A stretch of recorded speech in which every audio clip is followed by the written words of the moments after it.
शाह जी ने अब देश बदल दिया, एक बार दिल्ली बदलने का मौका मिलना चाहिए ना।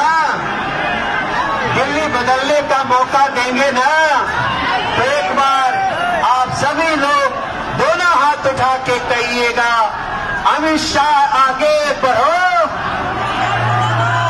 अमित शाह आगे बढ़ो। इस नारे को कहते हुए मुझे गर्व होता है। आजा अमीर मेहरबान भाई, ये सब हमारे कार्यकर्ता हैं भाई साहब। अरे हमारे बिहारी भाई भी